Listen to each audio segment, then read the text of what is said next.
তিতাসে শিকদার ফাউন্ডেশনের পক্ষ থেকে শিক্ষার্থীদের বৃত্তি প্রদান। মোহাম্মদ আলমগীর হোসেনের প্রতিবেদনে দেখুন বিস্তারিত তিতাস অনলাইন টিভিতে।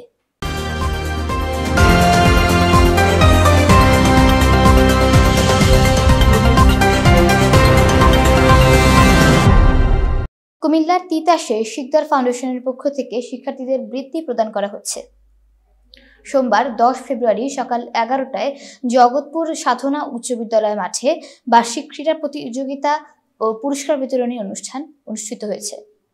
বিদ্যালয়ের প্রধান শিক্ষক মোহাম্মদ গিয়াস উদ্দিন এর সভাপতিত্বে প্রধান অতিথি হিসেবে উপস্থিত ছিলেন তিতাস উপজেলা নির্বাহী কর্মকর্তা সুমাইয়া মোমেন। অনুষ্ঠানে জগৎপুর সাধনা উচ্চ বিদ্যালয়ের 30 জন মেধাবী শিক্ষার্থীকে শিকদার ফাউন্ডেশন এই মেধাবৃত্তি প্রদান করে।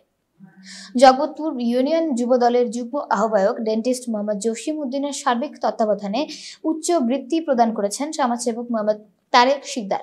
এ সময় বিশিষ্ট সমাজসেবক স্বেচ্ছাসেবী সংগঠন বন্ধু ফাউন্ডেশনের সভাপতিত্বে ডেন্টিস্ট মোহাম্মদ জসিম উদ্দিন বলেন, আমাদের প্রাণের স্বেচ্ছাসেবী সংগঠন বন্ধু ফাউন্ডেশন থেকে প্রতি বছর 5 জন শিক্ষার্থীকে ফ্রি পড়ার ব্যবস্থা করে দেব এবং মানবাধিকার সমিতি থেকেও 5 জন, শিকদার ফাউন্ডেশন থেকে 10 জন, এই মোট 20 জন শিক্ষার্থীকে ফ্রি পড়ালেখা করার ব্যবস্থা দেওয়া হবে।